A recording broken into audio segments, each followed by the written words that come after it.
Fuck if I know, man. What am I doing? Alright, hold up.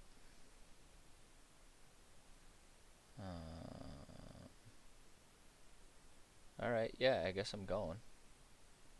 Cool. Alright. Well, let's see how this goes.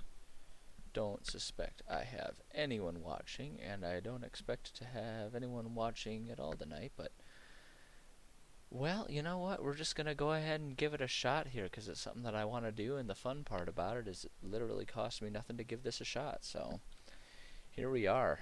I don't have a webcam because I'm poor. That's not true, really. I have one on the way. I've ordered one. So hopefully next week, if I actually stick to it and keep going, I'll have one next week to go with. So that way you can see how ugly I am, which is what everyone loves. Fuck, man, I don't know. I don't know what I'm supposed to say. Welcome all 0 of you that are here right now. I'm excited that none of you are here. One of these days people will be here, and that'll be fun and exciting. At least I'm hoping that one of these days there'll be people here. I don't know. I've got hopes. I don't know. I don't know if I should bother giving much of a history, considering that there's like no one gonna be bothering to really watch my first stream here. But I suppose like I'm planning on saving videos for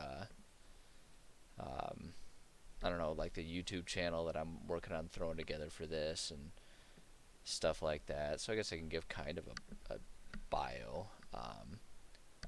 I've dubbed myself Enviroboy because I don't know, it sounds stupid, which seems fitting for, you know, or matching for me and who I am.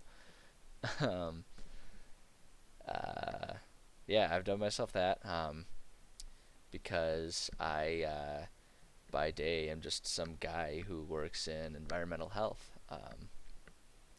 I am presently an air quality inspector who goes to, basically my job is to go to factories and make sure they're not polluting too much.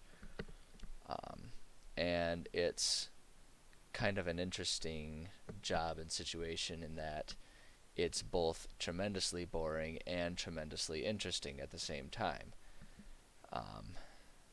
But I have this idealistic thought process that as I continue on that career, I will slowly amass a lot of different knowledge that will. It's going to be. I mean, already I've got knowledge that is stuff that is just not particularly known throughout the world, despite the growing interest in environmental health. And the truth of it is our world is in a dire. Well, I'm not gonna say dire. Precarious is probably a better word for it. Our world's in a precarious situation, and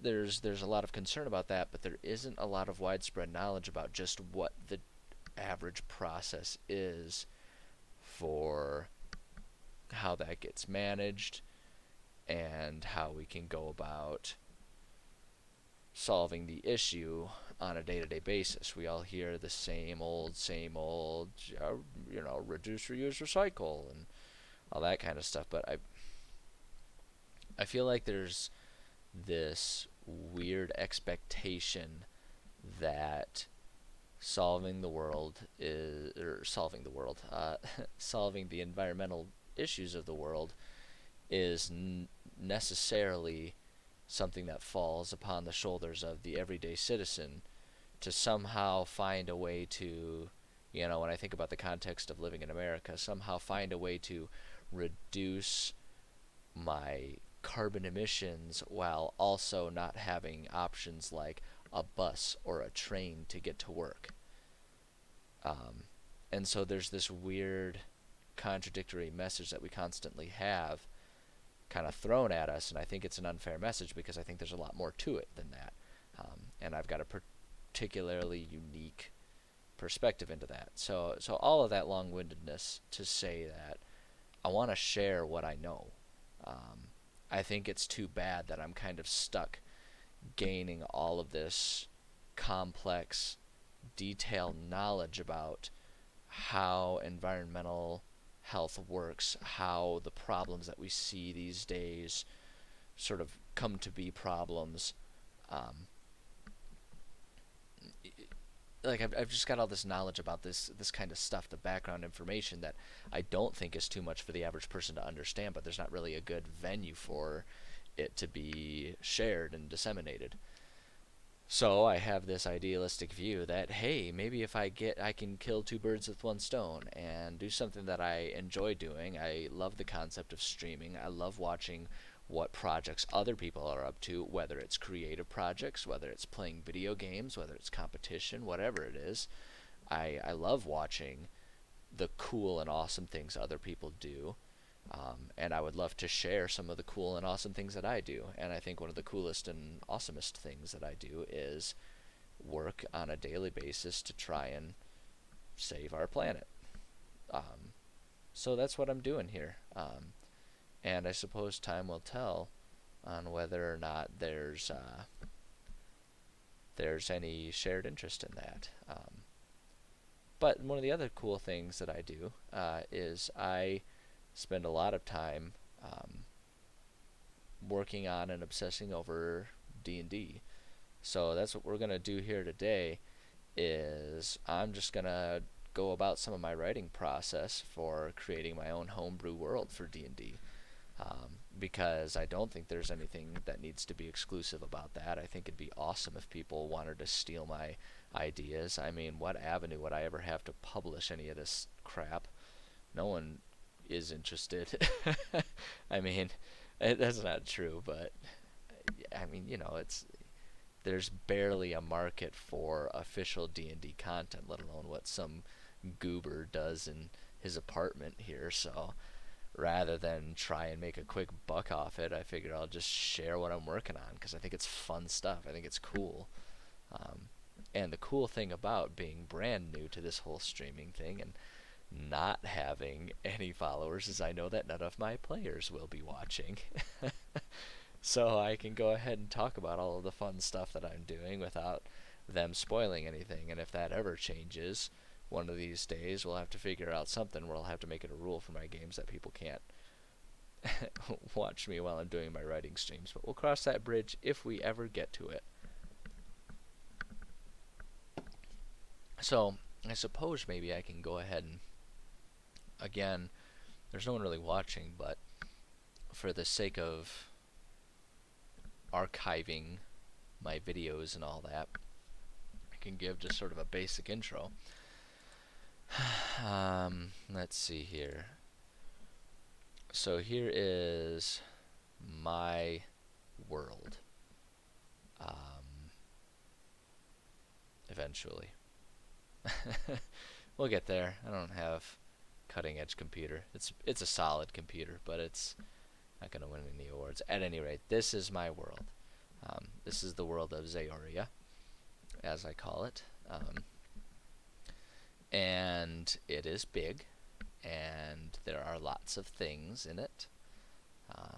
And it's just sort of a forever project of mine to just slowly, bit by bit, add to it and make it a cool, fun world for people to explore in.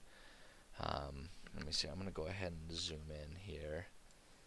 So we can zoom in so you can kind of see a lot of what I've done here. I've been spending a lot of time lately up in this area over here.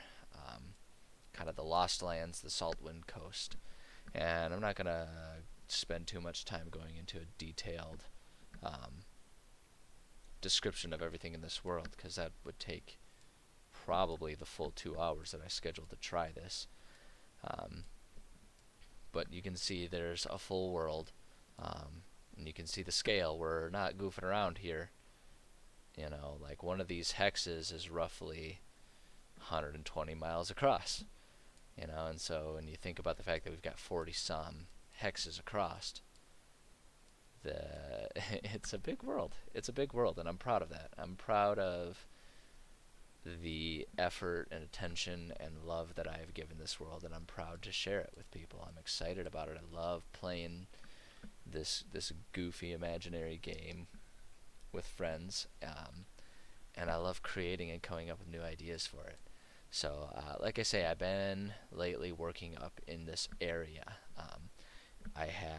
I'm currently DMing 2 campaigns. One of them actually is taking place over here in the Pergonian region. And even that one, it's not even fair to say it's taking place in my world, because it's really that we're playing through Horde of the Dragon Queen, and then eventually the entirety of the Tiamat saga. Um, and I say it's just in this region because my intent is to make it so that once they complete that module, which will be quite some time, we're still very early in the first part of Horde of the Dragon Queen. But my idea is that I can kind of, plop the Sword Coast, so to speak, or at least that part of it somewhere in this area. We've got a bit of coastline that we could work with for that idea, so that way it can just kind of fold into an actual, free-form homebrew campaign with the same characters. So that's where one of the campaigns is working, but the one I'm going to work on tonight is taking place up in here. With the Lost Lands. Well, it's south of the Lost Lands. The Lost Lands are really everything up here. Rhodanos, the city up here, is Lost Lands. The world that I am creating is a very desolate and depressing. It's depressed and depressing all at the same time. The fact that everyone in this land is depressed is why it's depressing in many ways.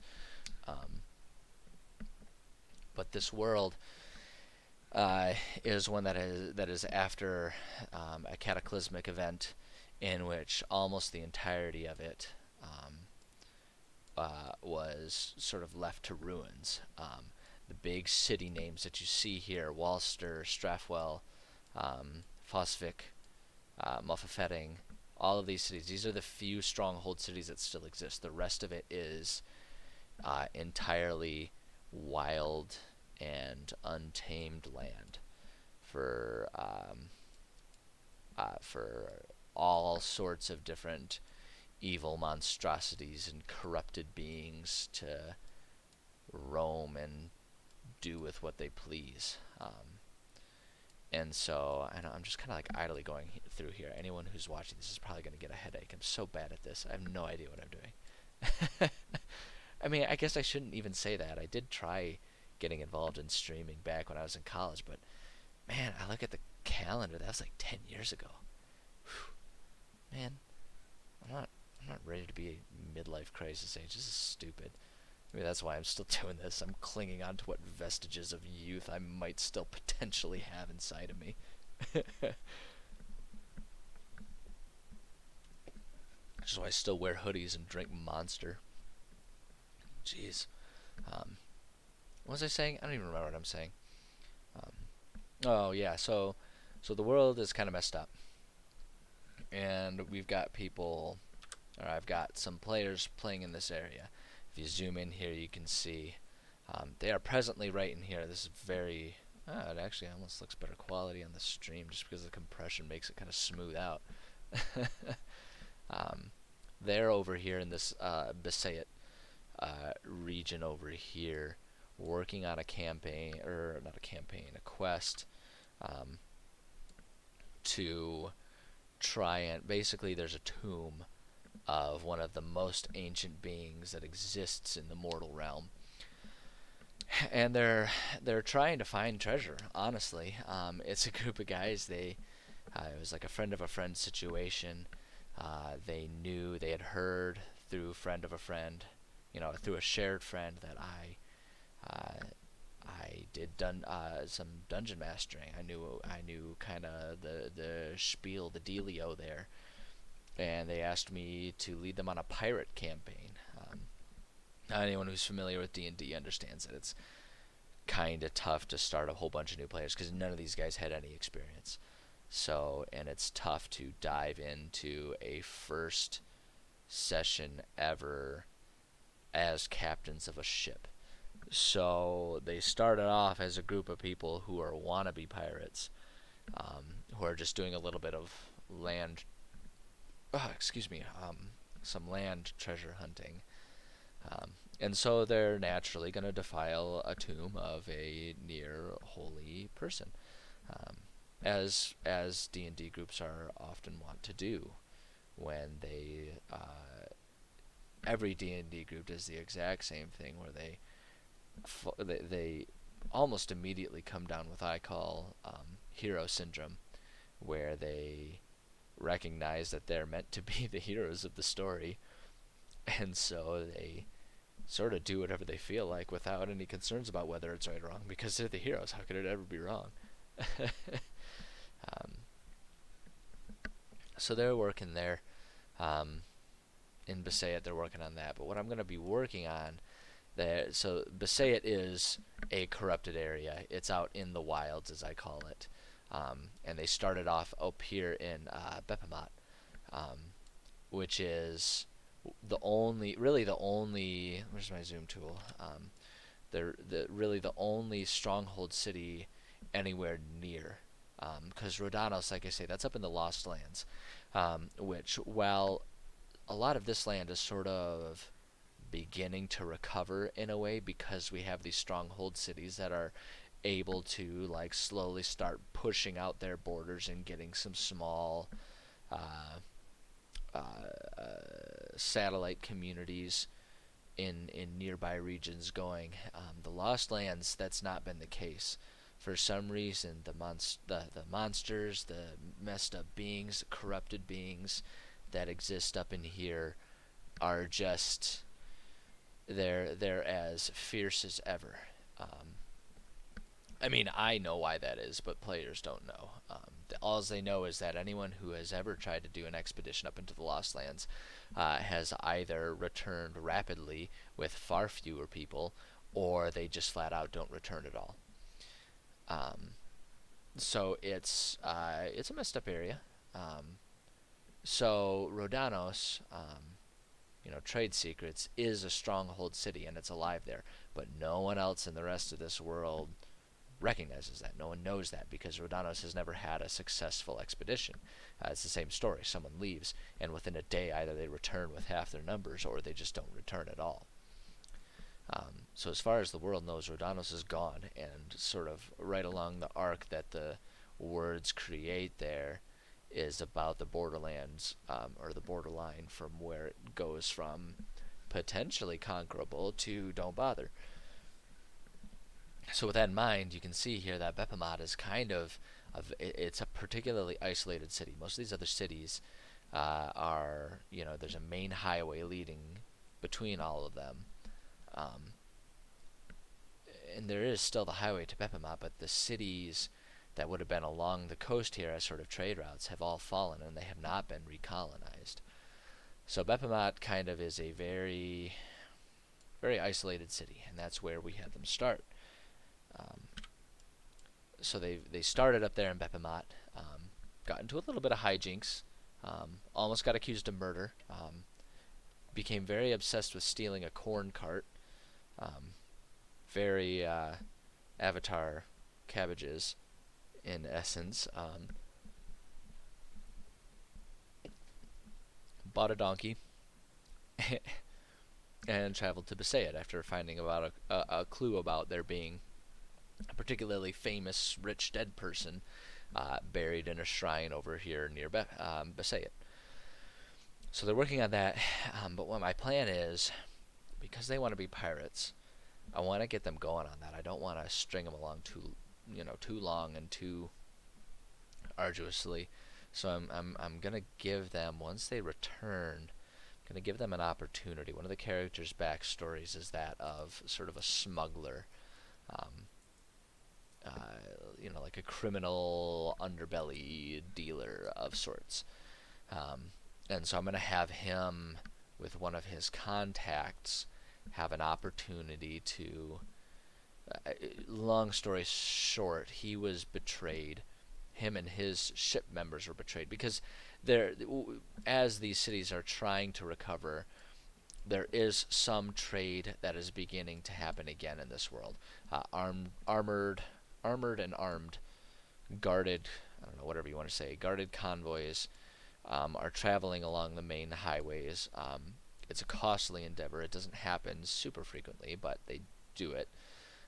Will travel here, and then there will be ships that will go along the coast. Because if you stick to the coast, you can avoid a lot of the nasties that are existing on land there. But you're in waters that are too shallow. If you stick close and always keep the coastline in sight, you can avoid the really treacherous beings out in the deeps. Um, and that's kind of what the goal is here, is to rebuild the world ultimately. Maybe not for these guys. They kind of want to tear it down because they want to be pirates. Um, and I'm trying to figure out how to reconcile the concept of them wanting to be pirates within my world. Because I don't want to spend a lot of time creating an entirely different world for these guys. And I thought about using just like Saltmarsh module, but I don't know. There's just not as much. I'm learning from the Tyranny of Dragons group that there's just not as much soul in the games when I'm trying to follow a module. It feels too paint by the numbers. I can't improvise. It feels very railroady. I'm just not good at leading through those, and I wanted to give these guys a really strong experience for the first foray into D&D. So I'm trying to figure out how to reconcile them wanting to be pirates in all of this, and what my thought is give them pirates, but rather than looting and pillaging surviving cities and whatnot, they would just be pirates who are just treasure hunters going around finding places where there's known or suspected treasures. So I'm getting very long-winded because there's so many facets to this world, and I'm clearly very obsessed with it and very passionate about it. Um, but the story, the background story where it all started, this whole conversation, this whole tangent, where it started from, is one of the players uh, was on a smuggling ship. Sorry, you can see my mouse jiggling because I'm a leg jiggler. It's bad. It's probably a sign of some sort of anxiety thing brought on by COVID, but you know what else is new? Everyone's life sucks right now. Maybe it's all the caffeine I'm drinking at 7:30 at night. Um, but the way they were part of a smuggling ship, but their ship was betrayed by one or a handful of individuals who basically conducted a mutiny. And he washed up on shore, and that's how the character came to meet all the other characters. But what I'm going to do is when they come back, I'm going to have him meet up with one of the shipmates that he was close with and who was betrayed alongside him. And they're going to receive wind that the betrayers were planning to set up shop on. Where's my zoom tool? This island right here. I have not come up with a name for the island, and I don't even know if I'm going to come up with a name for the island. Because I think there's something kind of fun about it being, because the world, the cataclysm that brought the world to this state happened a long, long time ago in this world. So most ways other than what people experience through life in whatever city they live in have been forgotten. So I like the idea of this island being just sort of a forgotten one, just a real Gilligan's Island situation. No one really knows that it's a deserted island; it's just there. Um, and so they're going to get wind that the betrayers wanted to set up shop on this island because you can see the trade route goes right by it. So everyone would know of this island. They would know that where that little dot is. Let me see if I can pull up quickly and have it be easier. Excuse me. I want to pull up. Where would it be? Here we go. Pull this over here. Yeah. There we go. Okay, we want to zoom in just a little bit here. There we go. Yeah. Okay, so this is the stuff. This is my DM map of this little island here. And so up here, there's like an old manor. And the storyline behind this ancient old manor is that it, for centuries, was sort of like it's got a very southern plantation vibe to it. where the ultra wealthy would essentially trade this island with one another to be able to use it as sort of like a tax haven, so they could avoid paying taxes, so they could live whatever weird debaucherous life they could afford to but couldn't find a place where it was illegal to. So there's like this sort of weird history of a combination of extravagance and elegance and power and wealth involved here, um, while also having sort of a darker understory of, all of that coming about and being possible through indentured servitude, slavery, um, twisted, shady dealings, illegal activity, all that kind of stuff, is where this old manor was. But it sits on a hill overlooking the trade routes there, and it's quite regal. Anyone, no one except for people who live in Michigan would care. Um, but in Michigan, there's Mackinac Island, which is between the two peninsulas of the state. Um, that There's a hotel. There's the Grand Hotel, and then there's the fort. There's like Fort Mackinac up there, and they're old and preserved at this point in time, so they're a little touristy these days. But they're these structures that have historical importance that sort of give off this sense of elegance, and they're up on the higher elevations of the island that look out over the lakes. And so that's kind of what the idea here is they're kind of built into the hill. This manor is built into a hill that stands up and overlooks. Don't mind that little um, mark there. That was the mapping tool that I used. I used the Asgar mapping tool. I should probably cite that so people don't get mad. I'm not trying to steal or claim that I am some sort of expert cartographer. I use tools that are available to me, and if anyone ever has questions, they should certainly just comment on the videos to ask me about them. I will happily share all of the tools that I use because I want everyone to be able to create super awesome worlds if that's what they're into. I love hearing what people create. At any rate, yeah, ignore that. That's just not something I'm using. But yeah, so there's the old manor there, and so the idea where this all comes into play for this game that we're playing is they find out that the betrayer, the mutant, the mutineer, I don't know, the guy who led the mutiny, and his compatriots decided they wanted to shack up there.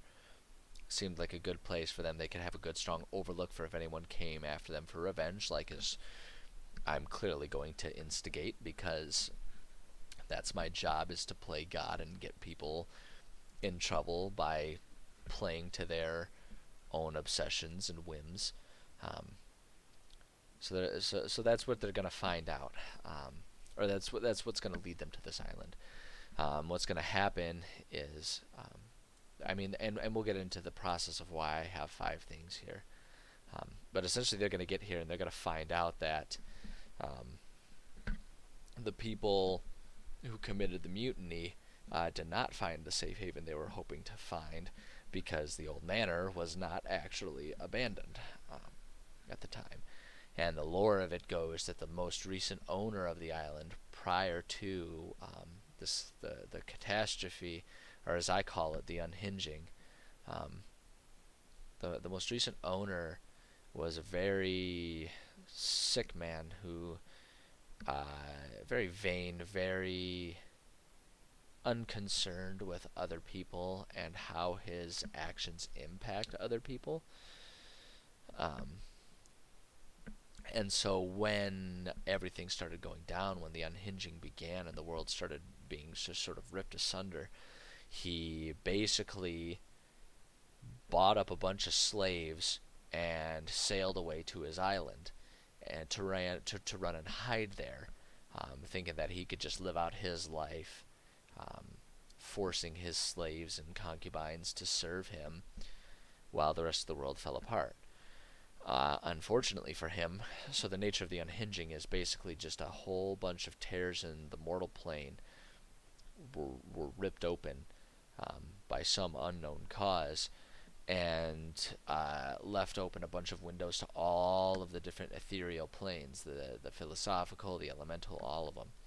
And that's what led to the world becoming such chaos, is tears ripping open. And so the cities that survived were largely cities that were pretty far removed from tears, whereas the rest of the world, the most dangerous places, the places where you're going to find all of your, freaking Tarrasques and demigods and demons and devils and all of that, they're going to exist in the places that are where the tears opened up. So what happened on this island is he went there to try and do that, but a small micro tear had opened up on this island, causing a whole lot of magical disruption and corruption to sort of reign supreme. And so he, being the ugliest, most twisted, most already corrupt of all of the people, slowly transformed over the years into a cyclops, so that his external hideousness, it's one of those ironic situations where he became as ugly on the outside as he is on the inside. Unfortunately, it did not really punish him. In fact, it kind of just gave him more of abilities to do the things that he liked to do, which is to mistreat, torture, and do whatever he pleased with his servants. And so, in addition, the magic sort of seeped into him, and in his twistedness, he began to research magic, and he cast a curse upon himself and all of his servants so that all of them would be immortal and live forever. So there's basically, as to long story short, there's an immortal Cyclops that has spent over a century, most dangerous gaming his servants, who have all essentially run away and are living and hiding in various places around this island. Um, and so that's what the players are going to find. And so there's going to be plenty of treasure for them to pirate. But then it's going to be up to them whether they're going to bother trying to help any of these people, or if they're just going to kind of sneak around and say, "Hey, not my fight," and let the twisted, nasty guy continue with his eternal torturing of all of his citizens, who are just constantly and in a Friday the 13th. Is that the one with which one's Friday the 13th? Nightmare on Elm Street is Freddy Krueger. Friday the 13th is Michael Myers? Or is that Halloween? I don't know. Whichever it is. One of them horror ones, basically, where they're just like constantly hiding in a waking nightmare that they can't escape from. And it'll be up to the players whether or not they do that. So that's the world. That's what I'm working on. That is a long explanation of it for absolutely nobody, but again, for archive's sake.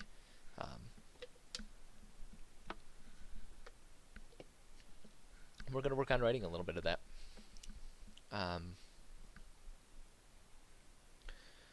So you'll see there are 5 things here. I have a system that I work with. Let me pull up. There we go. I have a system that I work with.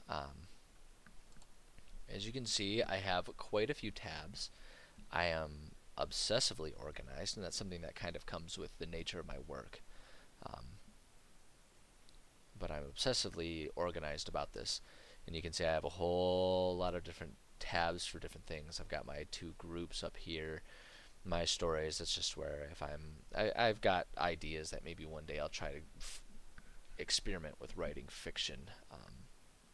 We'll see if that ever comes to fruition. But then I've got a tab here for any sort of artifacts that I create, and that's basically like homebrew magical items and things of power that I want to create and have a description ready for in case they ever encounter them, players do. I don't really have a whole lot of stuff in here so far, but you can see I've got it organized into what level of power any of them would be expected to have. Magic, this is where I can just kind of put notes and build my own lore. Because one of the things that I think is fun about homebrew is being able to sort of add history to some of the rules within the game of D&D. And so I've got the different schools of magic here. I really have not done much with it. But one of these days I would love to sort of explore the lore of magic and the rules behind it. And it may come sooner rather than later, because I do have some players that are interested in enchantment. of their own items and stuff like that. And so I'm working on using, you can find it online, someone created, I'm blanking on who did it right now, someone created the Better Crafting system, and sort of using that as a way for them to do homebrew enchantments for different things. And so having notes on the different types of magics and the different spells can help inform and keep consistent that process. So that's what that's for. Factions, this is, so I have here, excuse me, you know, so you can see I've included the factions of, the Tyranny of Dragons, as I'm using it, the Horde of the Dragon Queen and all that. It's got the different factions there that exist in the world, so that way it's easy for me to have history, so that I can kind of plop down different factions in different places. If I need some sort of story driver for any of my players, I can have my notes on it ready to go. And so I've got a few that I've created of my own. Foes and Friends, this is just a place where I can create different characters. This is one character I created, Usiu, that they've actually, that the players in the pirate group they've encountered this guy.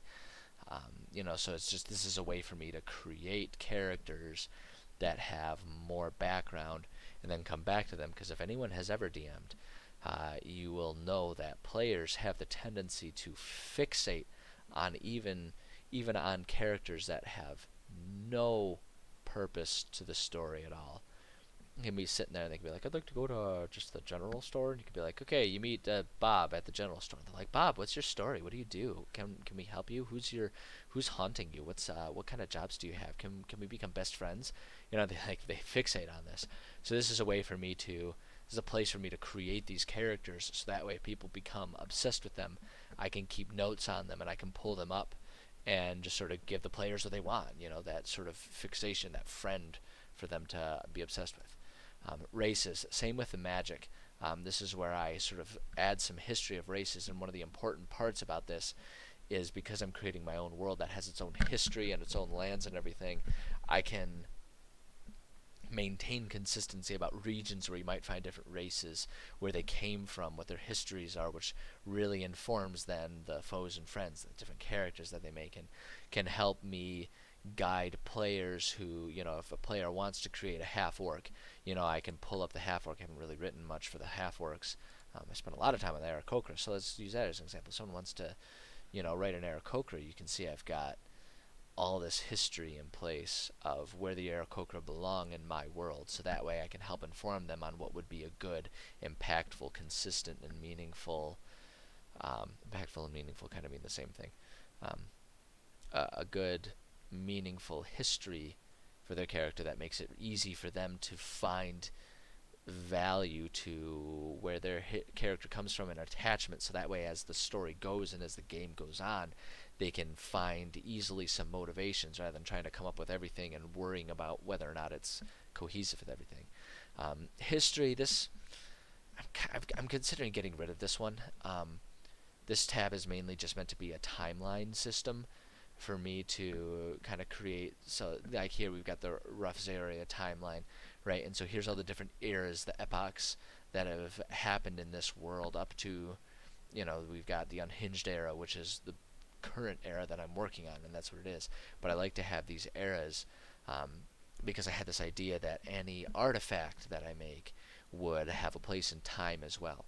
So that way characters can kind of get that sense of, that sense of wonder, and that almost sense of smallness you get when you look at like an Aztec ruin and think about how long humans have existed and stuff like that, and how old the world is, and to give some intrigue on lost races or lost cities or buried cities and stuff like that. So, I'm thinking about getting rid of it and just kind of folding this into other areas, but I feel like it still has a place, and I feel like I'm still going to use it one of these days, so I'm keeping it for now.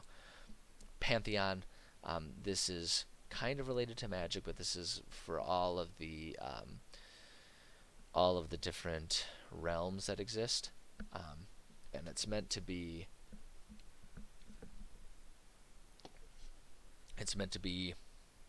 sort of a way for me to, as different bits become relevant in any game, add to the different planes. So that way, if players ever decide they want to explore, say, the Nine Hells, right? I can sort of have the Nine Hells there, and so I've started keeping some notes on Tiamat. You can see in Elysium I've got some different characters there. But the other idea that I had is, as they're working with their foes and friends, if any super important characters die, whether it's a villain that dies by their hands or an ally who dies while assisting them, it doesn't necessarily have to be the end. Maybe they end up in one of these others, and so we can pull them back in and sort of have that tie-in. Because players love that stuff. They love when their past actions have impacts in the future. They love that stuff. So if I keep notes on this and I do that, then I can give that to them, which I love.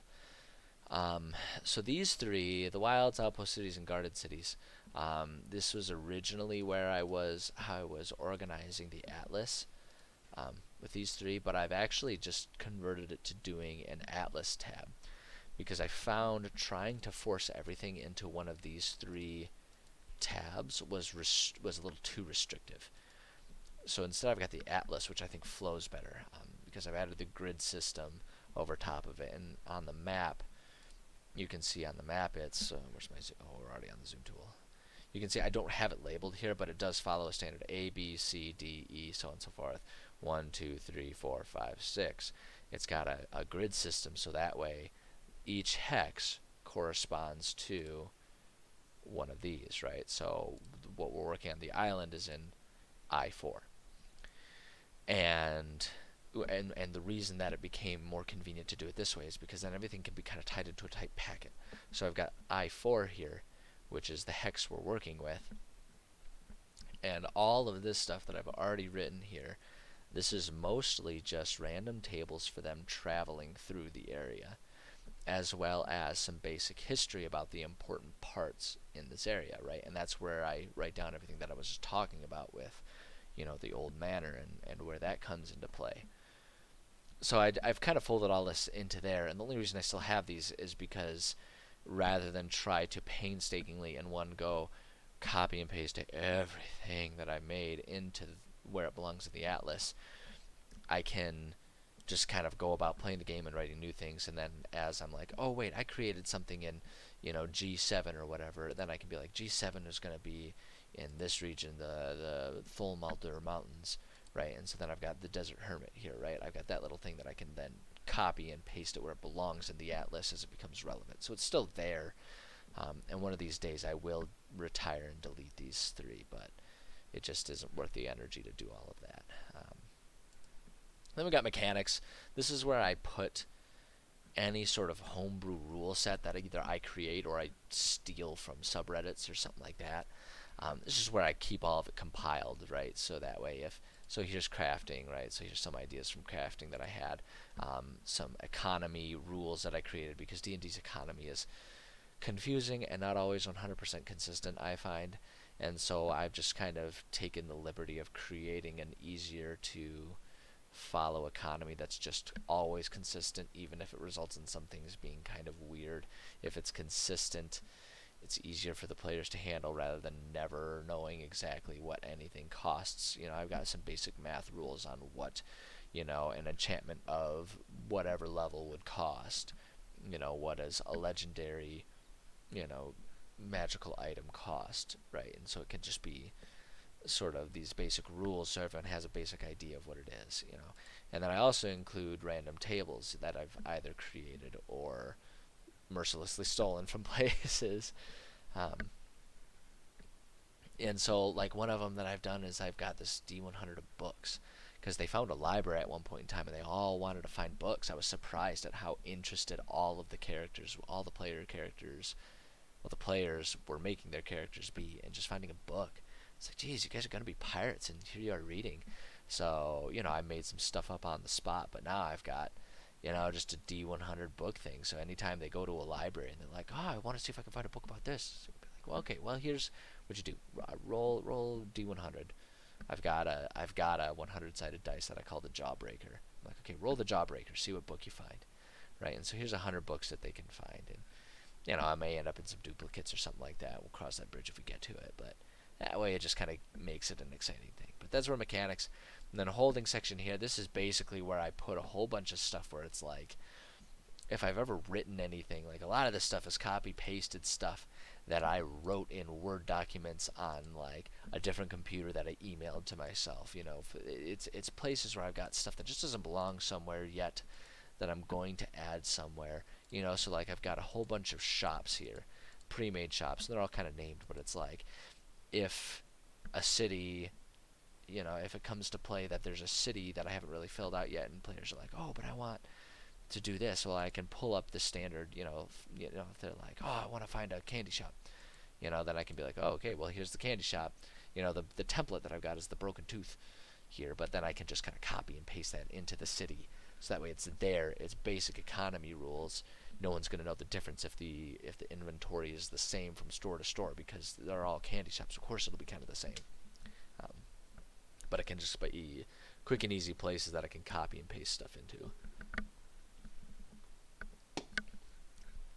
Now within the atlas, this is turning into way more of a description of what my process is than I plan on it being. But I mean, screw it. There's no one watching, so it's not like anyone's going to complain, right?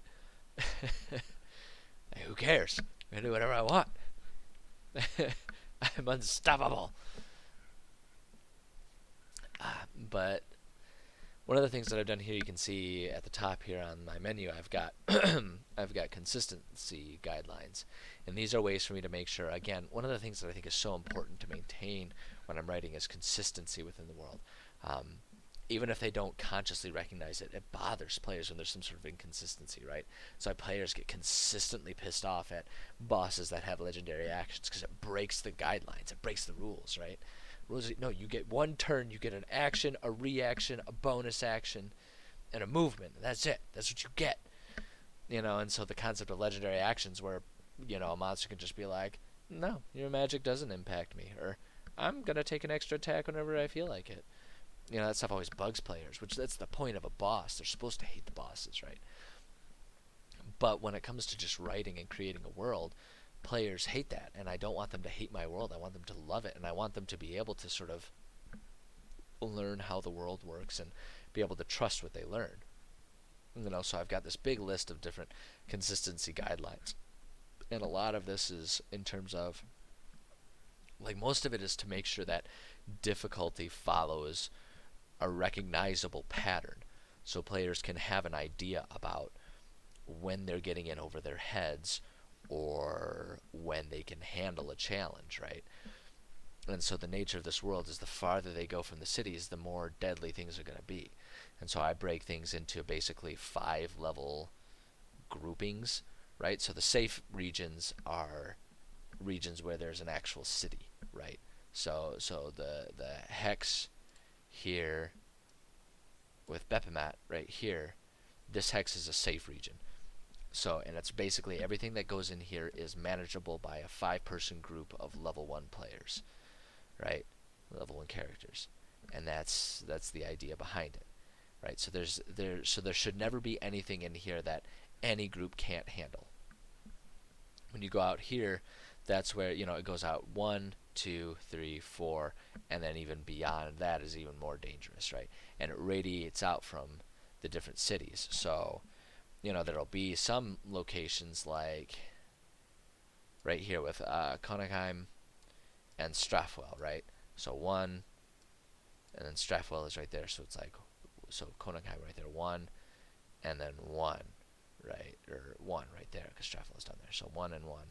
And then the next level difficulty, the next level difficulty. So it's going to meet here. So in between here, you're never going to see, like a Tarrasque or something like that.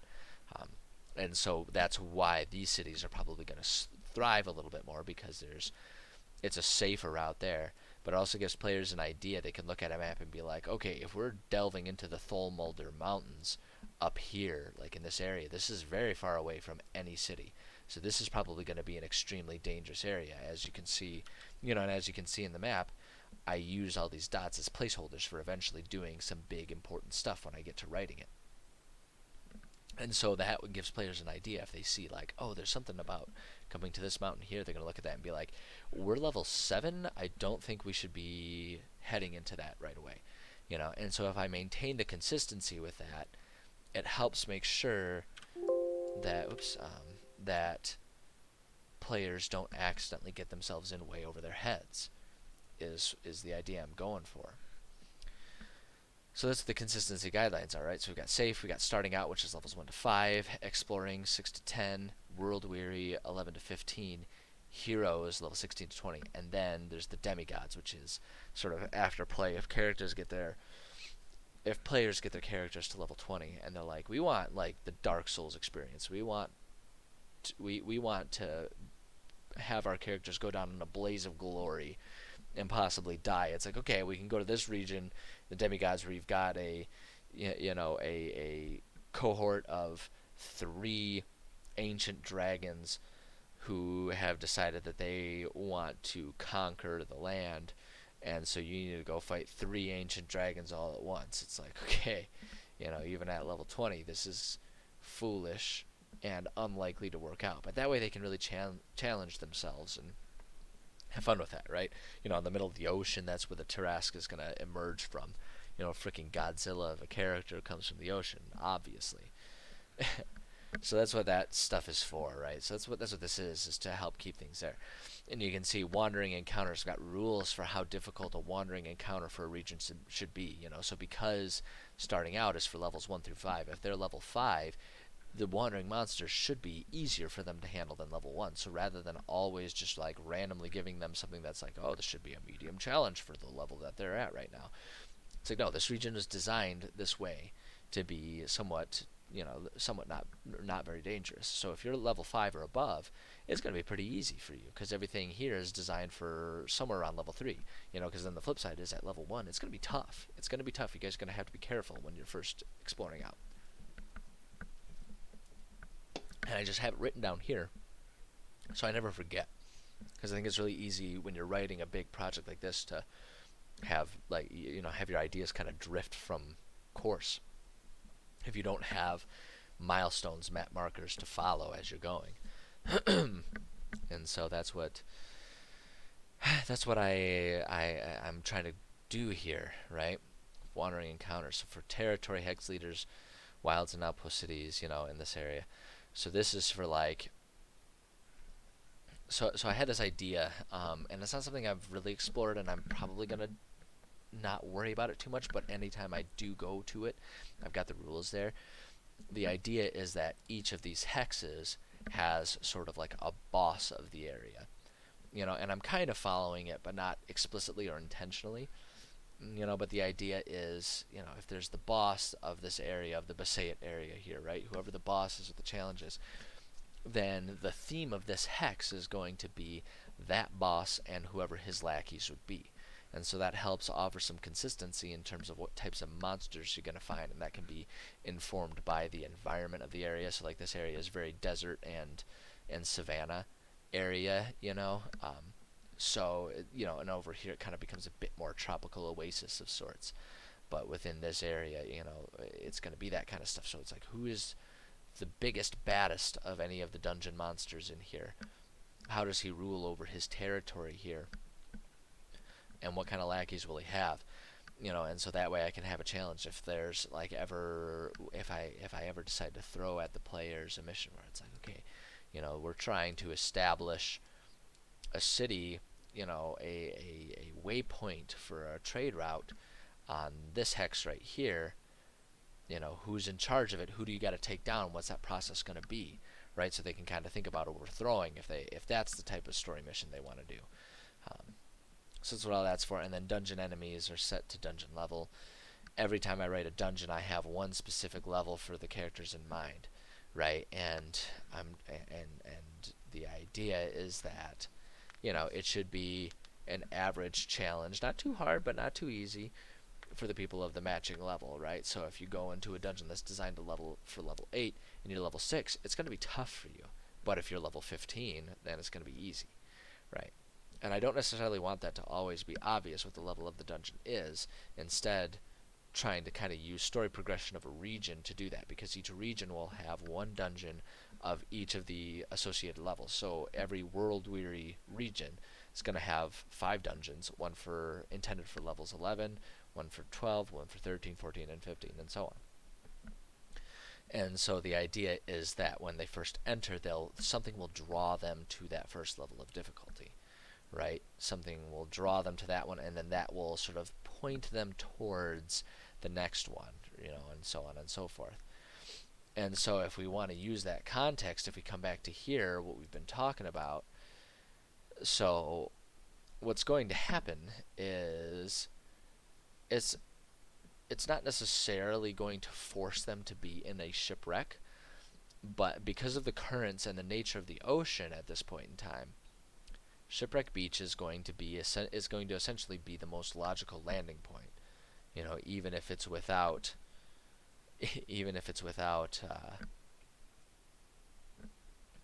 an actual shipwreck being involved, this is where they're going to end up. This is the most logical place for them to anchor offshore and then row on to the beach because of the way the currents work and everything.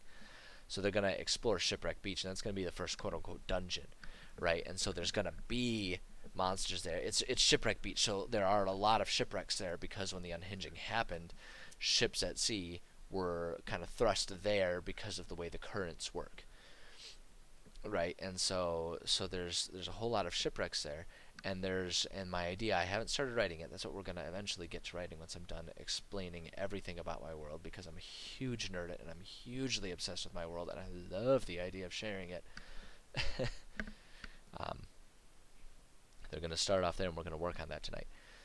So they're going to start off there, and they're going to encounter basically a bunch of undead things that are just the people who have been corrupted by the micro-tear that exists on this island, or near this island.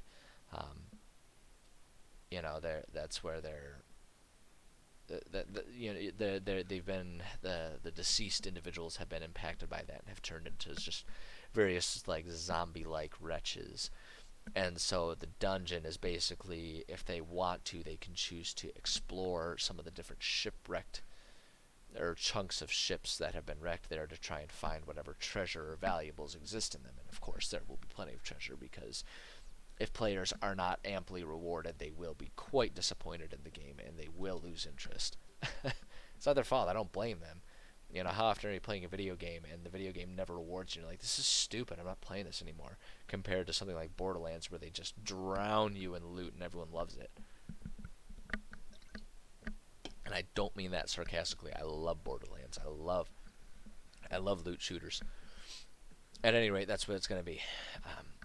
And what is going to happen, though, is when they're in that area, some of the previously discussed forcibly immortal slaves that are victim to the Cyclops, his name's Ignatius, that are victims as slaves to Ignatius, is going to see people coming in here, and one of them is going to, likely what's going to happen is one of them is going to be following them, and they will, once they sort of start camping on the island, try to figure out what they want to do the first night, they will likely encounter that individual, who will then express to them that because the players aren't going to see any of this map. They're just going to see a blank version of this map, and they're going to know there's an island here, and they're going to have an idea that there's a manor up there. So the servant is going to tell them, don't go there, please help us. We have a bunch of us that are shacked up in the abandoned mine. And so then the players can go to the abandoned mine, and there's going to be parts of the abandoned mine that they can explore, right? That the immortal slaves have essentially just sort of barricaded parts of the mine off because they know there are dangers in there, but they just block it off because those dangers are not as dangerous as the Cyclops, which wants to torture and sometimes kill, but not really. The Cyclops is smart enough to know if he kills everyone, he doesn't have anything to play with anymore. So there's the abandoned mine. What's also going to happen is at some point in time, now this is where it comes into play for this specific campaign, it kind of gave me the idea, but it's not set in stone. One of them is also going to mention that there's the Pirate Cove there, which is sort of, that's what it's called, but it's basically a seabound cave, a very Goonies-esque situation where there's a cave where pirates would go to stash their treasure. So there's plenty of treasure to be found there too.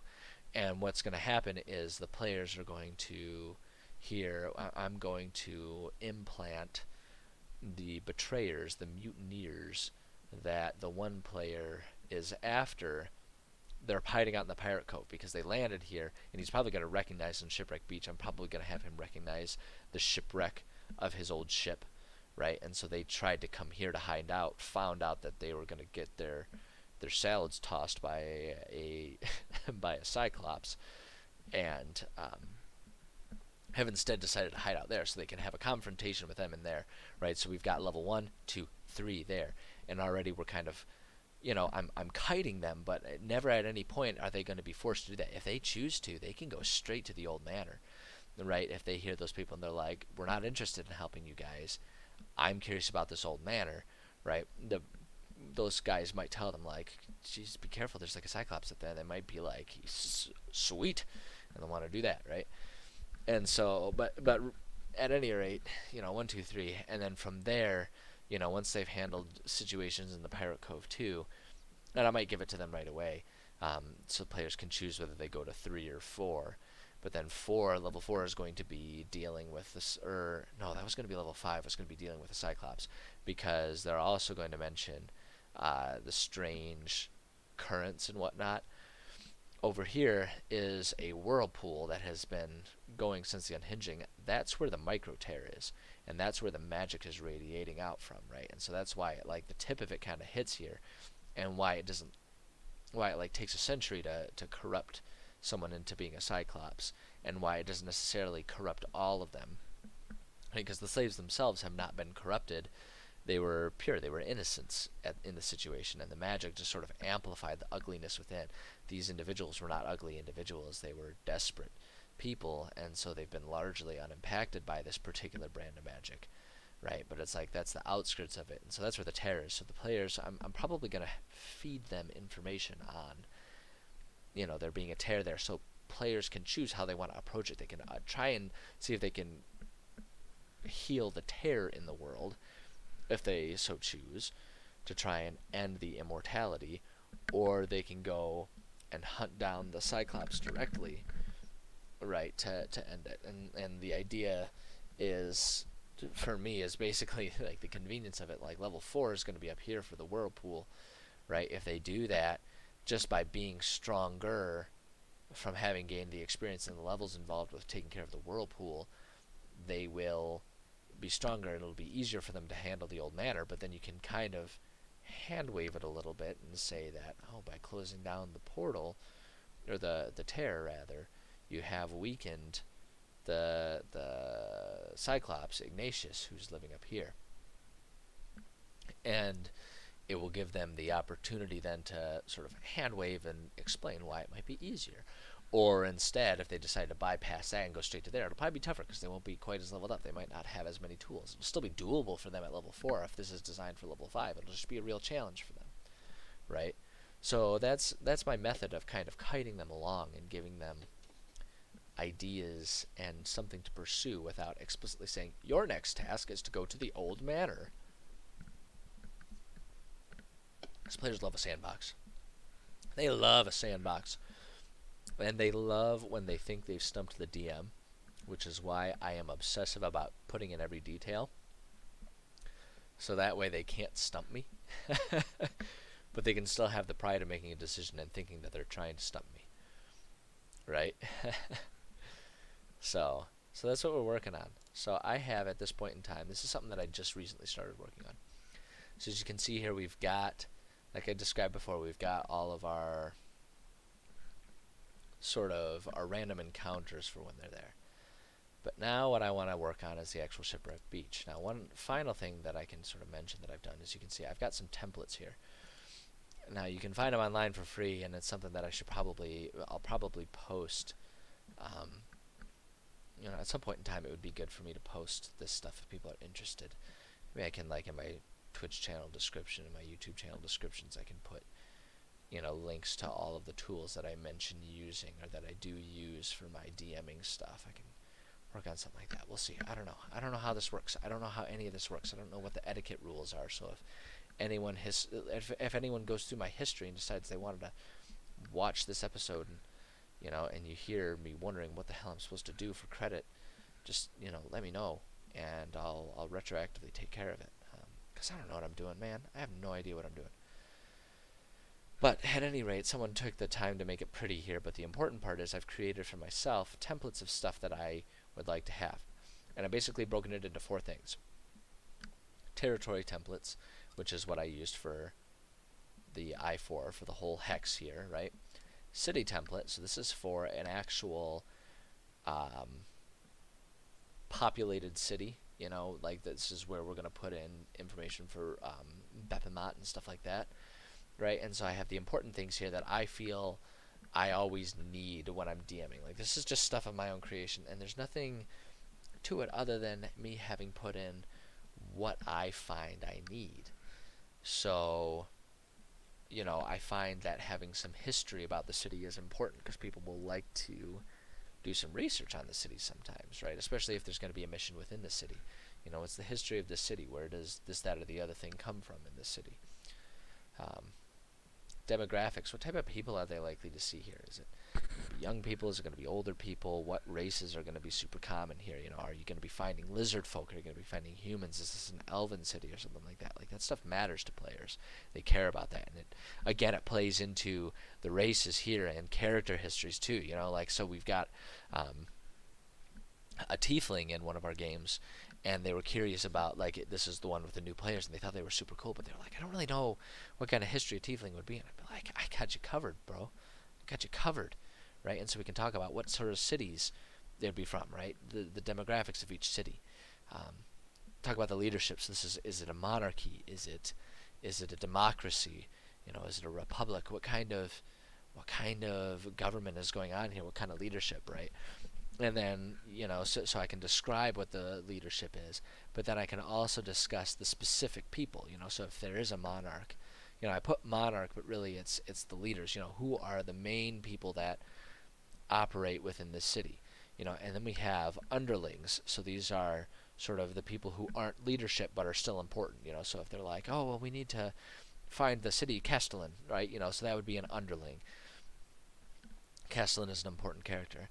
And then the third one that I have here, which is kind of an overlap here, but also at the same time, it's a place for me to put characters that don't really belong in either of those, but are important. So we can put puppet masters. And these are people like criminal underbelly lords, right? People who aren't actually underlings to the government, but they still play an important role. Or if there's someone who is an underling, but is a particularly Wormtongue-esque type of character, I can kind of put them there and have all these names ready to go. So when players are like, we need to talk with the treasurer of the city or something like that, I can be like, boom, bada bing, bada boom, I got you. They're an underling. I can do stuff like that. So that's all the setting information. And then in a city we've also got map details, and so this is basically just doing a map key. And so from there things kind of expand out in what I can do. And this is where the holding section comes into play, because then what I can do is, rather than even having to copy and paste, I can copy a link to the page, right, and plop it in there, and I can just have a map of the city. Do I have? I might not have moved it over. Yeah. Here we go. So Bepimat. So here's what we've got for Bepimat, right? So we've got a map here, and I don't have anything numbered in here, but we do have, our map details there. So we've got in South Quarter, right? So here's South Quarter over in this little area. You can kind of see my cursor moving, right? So we go down here, South Quarter, what exists in South Quarter, right? And we've got Mohar's home, which I can click on, which is then another part of it right there. So then we can kind of go there, and that's why I use OneNote, because you can have all these links and stuff, and once you start really taking the time, boy, it streamlines the DMing process. Oh, it makes it so handy. Right, so that's stuff that I need to copy and paste over into here, for it should be I believe an H something. I don't know. Fuck it. I'm not gonna hunt it down right now. I'm sorry. I'm trying to not. I don't want to swear too much, because I haven't done any discussing of environmental stuff like I talk about, as I'm so excited about this. But I want that to be accessible to everyone, so I'm going to try and keep it limited and try and have this be as family friendly as I can stomach. Like, this isn't meant to be a kids show, I'm not going to be going off of like easy topics like the sun is warming up the planet and it melts the ice. Like we're talking about more complicated topics than that. So it's going to be geared towards adults, but I don't want it to be inaccessible. I don't want it to be something people feel embarrassed about showing their parents a clip of or something like that, if that makes sense. I don't know. I don't know. At any rate, so yeah, I do need to copy that stuff over. But like that's what the or here we go, city template. That's what that'll be. So then shop template. So this is where I can write down specific, details about a shop, and so that way if I wanted to, in here, so say there was a big city in here that there was going to be information on, then I could also just include the names of the shops. So that way I can get into more detailed specifics for a specific shop in a different place. And that's where, and where that comes into play is then if we're going to Foes and Friends, right? Like that's where I can add links about who the shopkeeper is for any of these things and just have it all kind of turn into this big nasty cobweb of fun stuff that only I understand and no one else cares about. But the one I'm working with now, because we're going to be doing it as I call it the adventure template. But it's like this has everything that I would want to have for like a specific dungeon. Right, I call it an adventure because, like I say, the Shipwreck Beach isn't exactly a dungeon. It's more of an adventure. But that way I can have everything, right? And so we can just go ahead and go here. So I have my quick notes up at the top here. Intended player level 1. Number of room sets, 1. So you'll see here I break it down into, I try to break everything into about 10 rooms, right? More or less. But I try to keep it there. But then, depending on the difficulty level of any of these, there'll be multiple room sets. And it's more so based on the, we're coming up here, our consistency, our levels here. So it's going to be 1 set for the save regions, 2 for starting out, 3 for exploring, 4 in World Weary. Heroes are going to be like 5 level dungeons, like 5 story dungeons, 5 room set dungeons. So they're going to be big. They're going to be like 50 rooms. These are talking, we're talking really extensive stuff. And then demigods would have 6, right? 6 or more. So they'd be huge things. So that's what I'm referring to when you see up here, number of room sets 1, near city Bephomet. That's just meant to be a quick reference. So that way it's like when I'm looking here and be like, if they're like, we should go back to the city, I can be like, oh, you guys are going back to Bephomet. It's just right there. And then the current overlord. So for the shipwreck area, so this is where I'll just put the boss of that specific dungeon. So of the full island, when we get to Old Manor, right? That's going to be Ignatius, the Cyclops. But that's the reason I say current overlord is because I want my world to also be a living world. So that way if players impact these things, I can change the current overlord. I can change it to, no one, if they kill off the guy. So, here's what we're gonna actually finally look at that. We're an hour and an hour and 15 minutes into it. And I'm finally gonna actually write on my first writing stream, right? So here I'm gonna put Ignatius. Right, so we've got Ignatius as the current leader. I'm just going to put a little note to myself, do Cyclops. Cyclops does not have an E at the end of it. Right, so that's where we can do that. So then we've got setting, the history. This is where we discuss the history of this dungeon. So this is where, oh wait, hold on. I don't want to put Ignatius there because I'm getting ahead of myself. We're talking about the shipwreck. We're not talking about the actual place. I haven't quite decided who the boss is going to be, if there really even is going to be a quote-unquote overlord. It's going to be like boss zombie or some shit.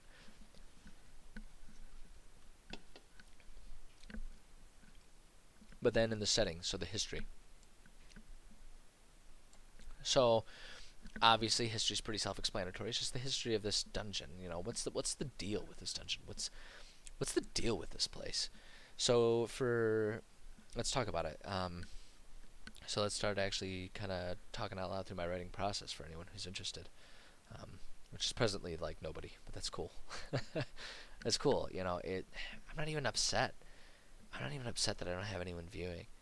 I don't know that I'll ever be upset if I don't have anyone viewing, because the fact is I'm having fun doing this. I like talking through my process for things. I think it helps give me a different perspective on my own stuff, to actually talk through everything. Um, just fun. I enjoy that. Um, yeah, and and it's fun too because supposing it does one day blow up and people start actually caring about the stuff that I'm saying, it's like, well then, geez, they can go historically look and see where I started from, see how pitiful I always have been while trying this stuff. But at any rate, so the history. So what I'm thinking with this beach here. So when I imagine this island, when I think about this island going through the epochs, right, pre-unhinging, this beach here would have just been the ship landing. So if I'm writing the history, this is more of a narrative situation. I'm thinking I'm going to say something along the lines of, in the times before the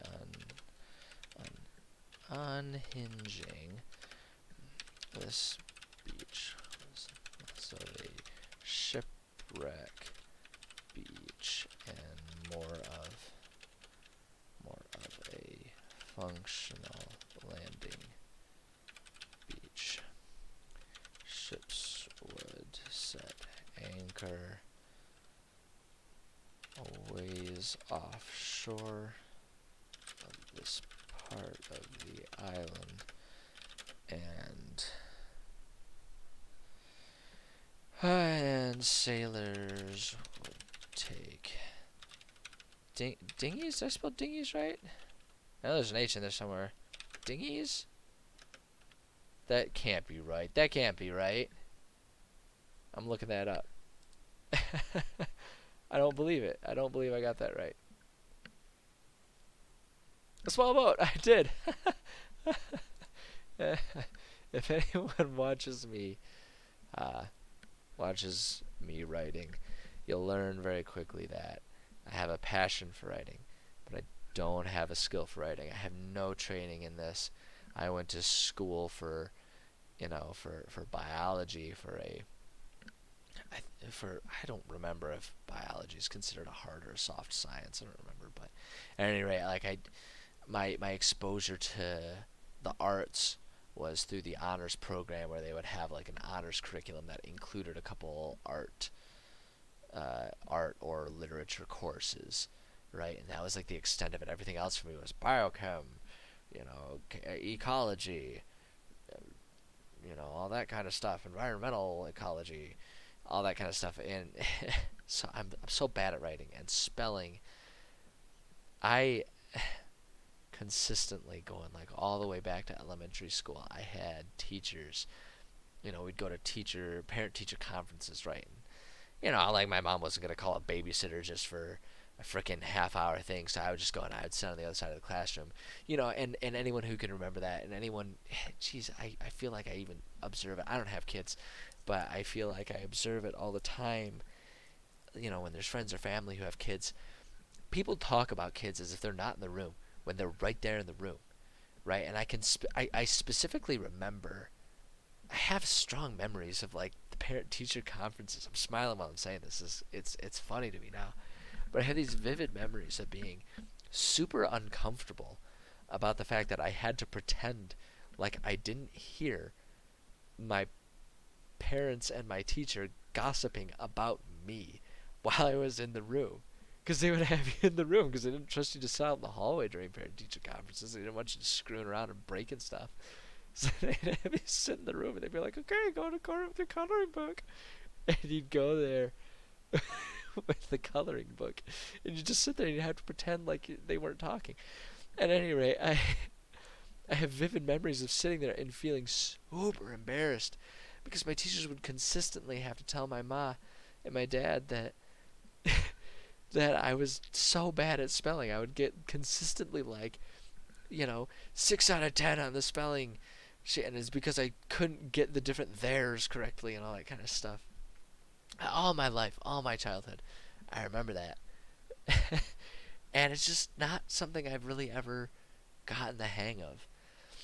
I'm certainly better than it was. I understand the different theirs, and like I have a passion for writing, so I experiment with words and grammar and stuff like that, but I'm not actually good at it.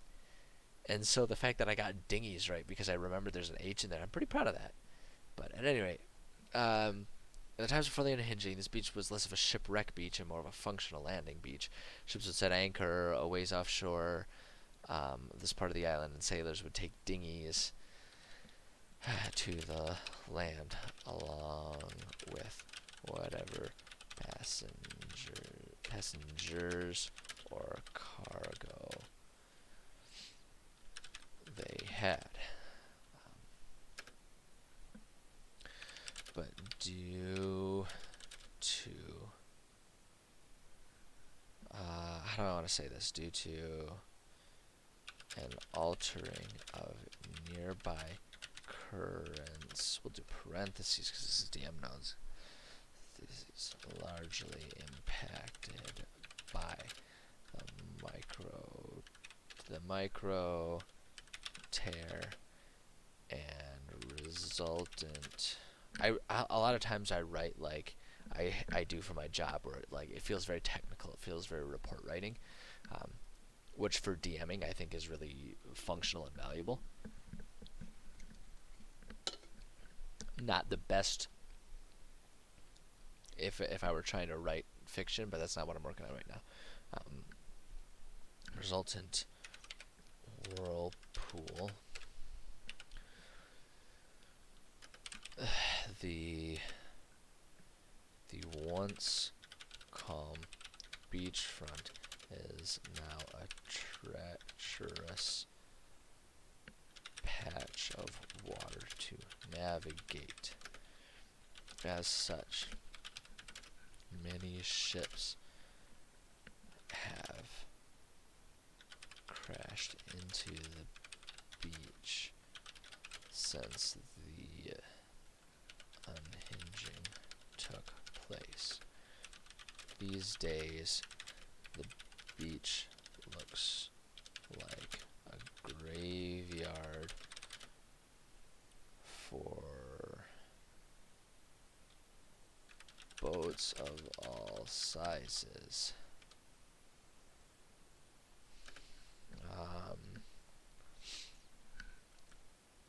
Remnants of anything from canoes to cargo ships can be seen littering the sands. Due to the magical influence of the nearby micro tear. How did I do micro tear? I want to be consistent. Micro tear. Or tear. The corpses of the tragically deceased sailors of these ships have been reanimated into grotesque.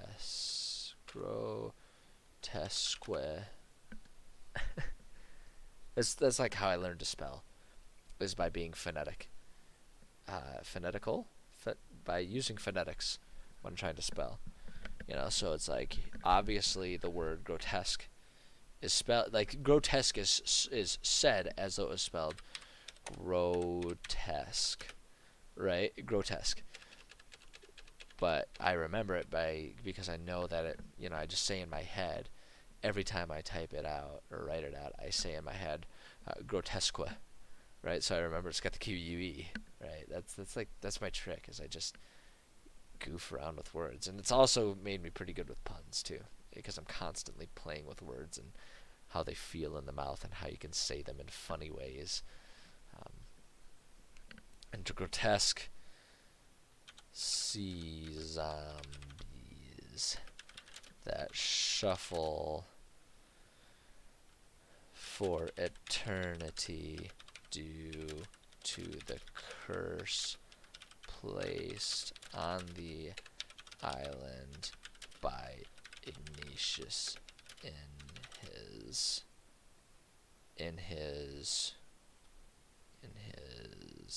detestable manner. Deeper on the island. So that's something that I just kind of came up with, but it occurs to me that maybe the nature of this curse. So I play very loose with Magic, and I like Magic to be something rather than something like Harry Potter, where there's, a set of like this spell does this exact thing every time. I like Magic to be more so of a force, right? Kind of like how, like I think about Magic almost as, like you would think about with light, where there are rules, but not in the sense of like all flashlights cause this brightness. It's like no, it depends on a lot of factors, and so light to mix metaphors here, light is a very fluid concept, right? You can play with light. You can find funky ways to use mirrors to turn light into a weapon, right? Magic is the same way. Magic is just an energy that exists in this world. And if you're someone who studies it and plays with it, you can find funky ways to use it to influence the world around you.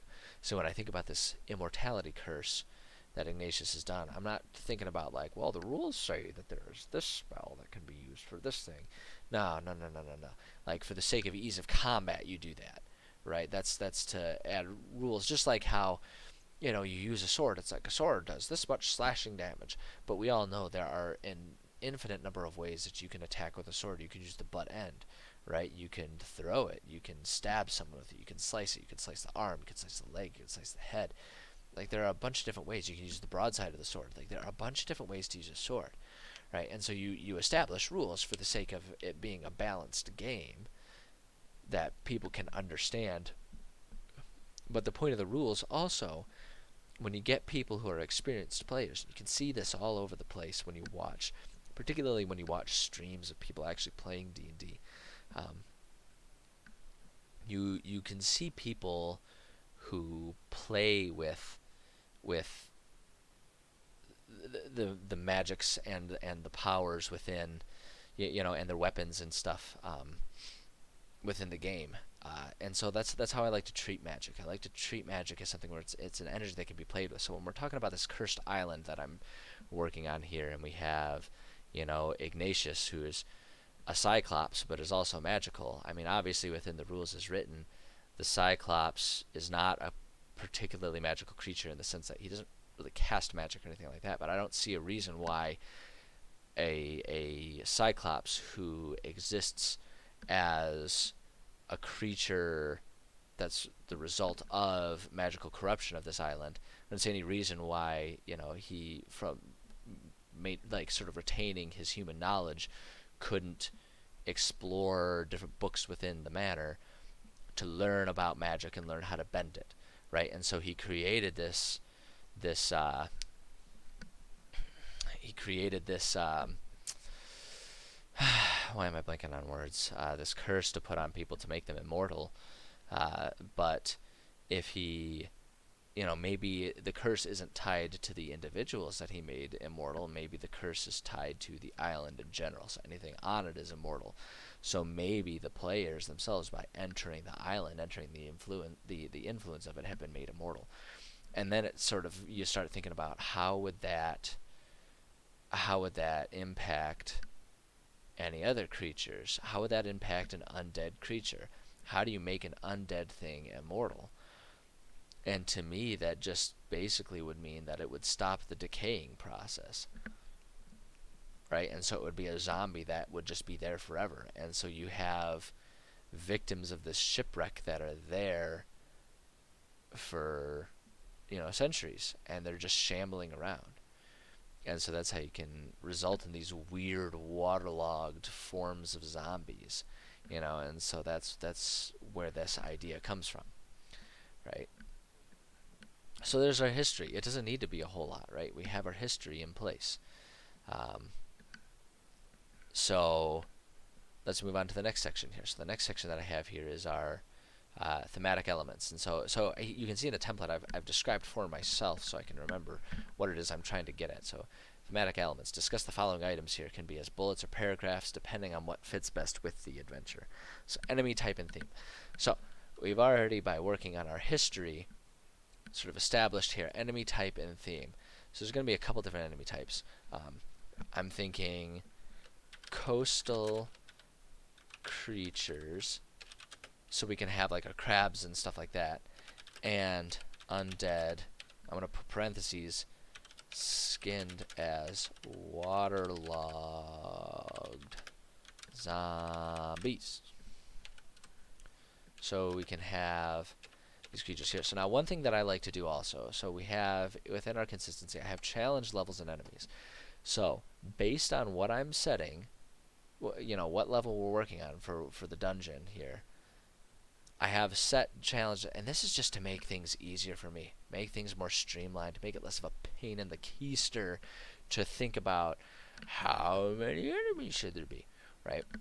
And so within here, this dungeon, bosses are going to have a CR level of 1. Leaders are going to be CR level 1/4. Soldiers level 8, and fodder CR 0, right? And so the idea here is meant to be, so you can see here, enemies number for easy encounter in paragraphs. So fodder, 10 of these creatures will be easy for a group of 5 level 1 players, is how I keep it consistent. And so that's what I'm working on. That's what I work off, that template, and it just makes it easier. And my favorite thing to do when I'm working on this is I just go to D&D Beyond. I use this all the time. I don't know if I'm allowed to do this. I don't see why not. Anyone can see this stuff, and I'm just kind of looking at their stuff and writing everything here. So I'm just going to go to monsters here, and what I'm going to do is I'm just going to double check here. So fodder. Let's figure out what our fodder enemies are going to be. Right, CR 0. So challenge range, we're going to go 0, 0, and I'm going to do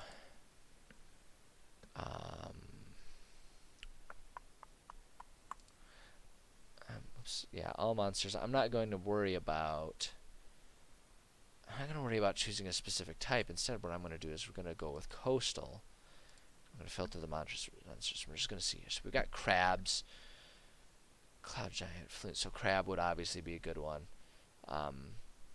Little anticlimactic. I'd like to try and find something a bit more interesting. Oh, see, look at that. Walking corpse. This could fit it. Walking corpse. Corpse reduces 0 hit points. It splits open, scourging a swarm of poisonous snakes. This is because it's walking corpse. Cause it's coming from Curse of Strahd. But it's possible to use this still. The concept of that. Cause it's got a club. Let me look at the crabs here.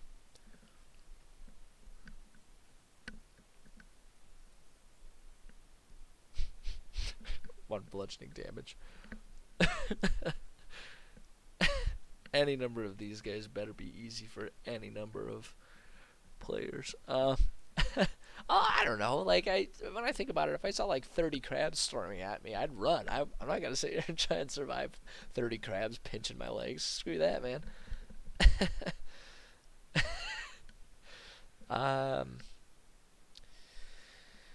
Yeah, you know what? I think it is more thematic to do crabs because I feel like when we're talking about lots of them, I feel like it makes more sense for crabs. So all I'm going to do then, so that's our fodder enemy, so I'm going to go over here to Shipwreck Beach, and we're going to go ahead and coastal creatures, we're going to do fodder equals crabs, right? So that's the crabs, and so that's my signal, like, okay, I just got to search for crabs on Derba Beyond there. So then now just to remind myself, challenge. So we need our soldiers, quote unquote, 1/8 challenge range. So let's go up here, challenge range 1/8 to 1/8, and we'll filter the monsters. So we got here Barnacle Bess. Yeah, you know, there's nothing wrong with that. We could do Barnacle Bess. They're just like meteor crabs. Like, why not, right?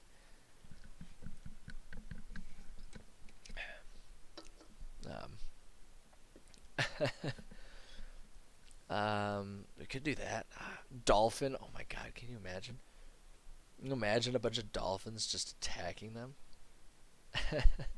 That'd be funnier for an encounter if they're like a wandering monster encounter when they're just traveling. like a herd of like a pod of dolphins just starts attacking their ship, especially if they're on a smaller boat. Yeah, we could do this. There's barnacle bass, or we could do giant crab. Is there any significant difference between a barnacle bass and a giant crab? There isn't. They're the fucking same thing.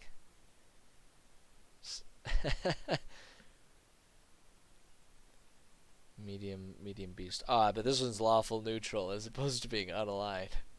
So this one has some sort of concept of morality. um, Horror person, snake, sturge, tribal warrior.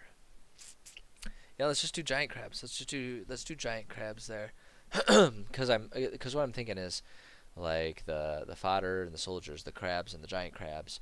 Those are like for outside the boats, but then when they go inside the boats, that's when they'll start encountering the undeads, right? So let's go ahead and fodder. We'll do soldiers equal giant crabs, giant crabs. Oh God, can you imagine? It's a giant crab. It's a big turd crawling towards us. Sea cucumber? No, it's a crab. Okay, so we needed 1/4 for our next challenge range. So we're gonna go 1/4 filter monsters. Now I might have to get rid of coastal. Now if we're gonna be looking at like humanoids, portal. I'm just gonna clear that out. Filter monsters and see what we can get here. Abyssal. Oh my God, an abyssal chicken. It's stupidest name. Are you kidding me? I love this game so much. Okay, ash zombie. I don't think an ash zombie is gonna be. Yeah, so what we could do, ash zombie, and we could skin it as like a spore zombie and have it be some sort of like mossy fungus or something like that, where it's like instead of an ash puff. First time the zombie takes damage, any living creature within 5 feet of the zombie must succeed a DC 10 con save throw. We gain disadvantage on attack rolls, saving ability check for one creature can repeat saving throw at the end of each of its turns. We could just have that be like a spore puff, and we could call him like a spore zombie, right? And so that's the idea is there, and that wouldn't be too off the mark. Bullywug. I mean, it's coastal. I don't know, I feel like they might have more of a place in like the Pirate Cove or the mine or something like that. They seem a bit more sentient than what I'm after right now. Cows, cave, deep broth. So this is a lot of what the process is. Is just me kind of going through and looking for some inspiration. Dretch. What are dretches again? That's a cool monster. I don't have a place for it right now, but that's a cool monster. Fucking drones, man. Jesus, they're so goofy. Urky timbers. See, this is why it takes me so long to write to, because I get so distracted looking at this stuff. The giant beasts. Not super interested in those for this. Goblins. Guthash. Hester Barge. Hook horror. Oh, no thanks. God, how would you even... Is... Ixitchitl? That's a cool one, though. Out of the Abyss. I want a way to use that. Are you kidding me? That thing is awesome. That thing is super awesome. I want a reason to use that. It's Kalashtar. Oh, that's right. Kalashtars are the types of people. Yeah, they just got the commoners for all the different races.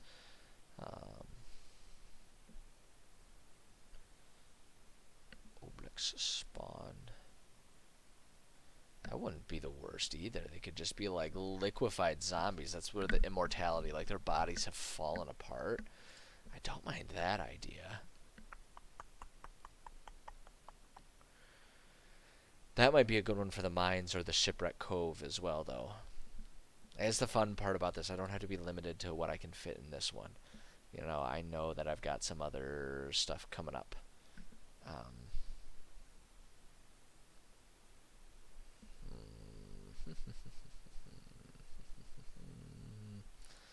Stench cow. Swarm of bats. There's our mine. Tabaxi minstrel. Oh, he's cute. I dig him. I love the cat people. God, they're so cool. The Leonins, the new Leonins they added. Whew, those are some cool guys. Yeah, and here's our run of the mill zombie. Um,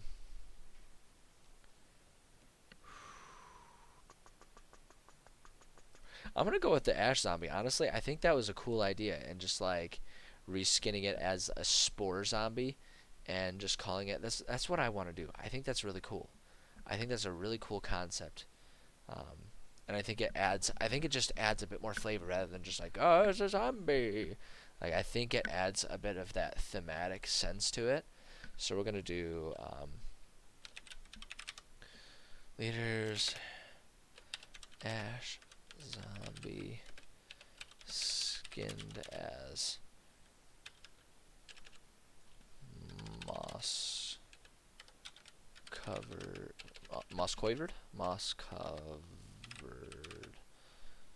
spore zombies, and then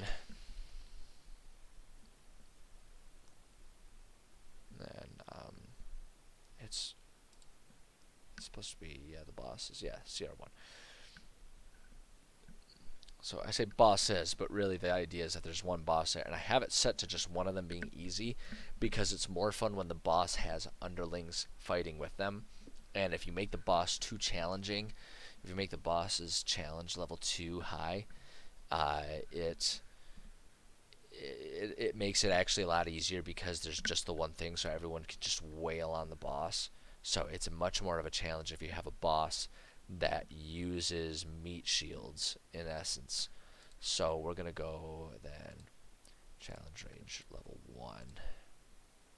Filter monsters. See if we can get some sort of cool undead type of thing here. And if there's not actually an undead thing, we can just take. I mean, we could really take any humanoid and just reskin it. Maybe take off some of its movement that doesn't really need to be damaged flesh golem. Oh, oh God, it's so wretched, man. So wretched.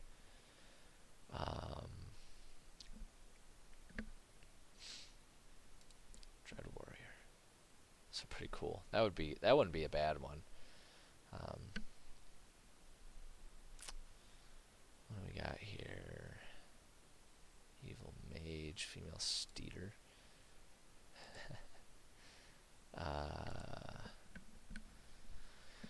Oh, I don't know. I don't know. Ooh, a ghoul wouldn't be bad. Ooh, a ghoul would be really cool. Cool ghoul.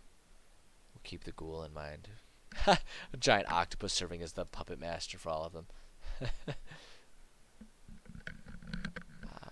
I like the idea of the ghoul.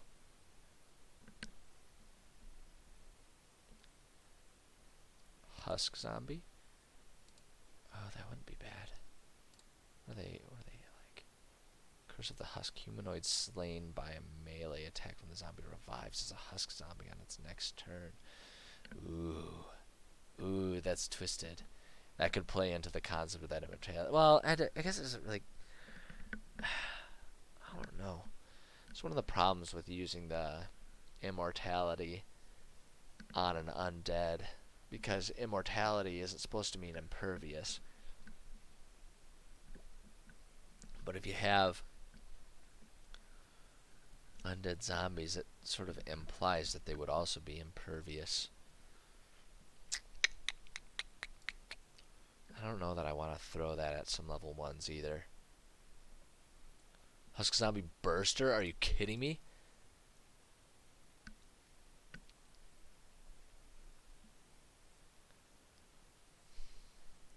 Oh, hell yeah. I take it back. We're doing that. We're doing Husk zombie burster. Oh, that's awesome. That's what we're doing. That is so. This is fucked. It's so cool, though. Oops, sorry. told myself I wouldn't swear so much. Okay. Bosses. Husk Zombie Borster. Yeah. So current Overlord.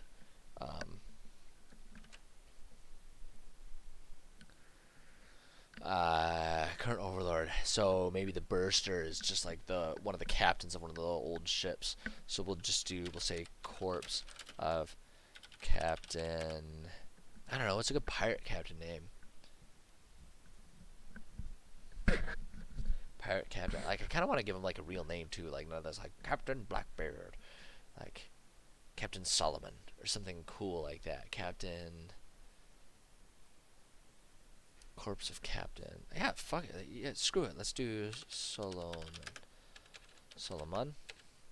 Corpse of Captain Solomon.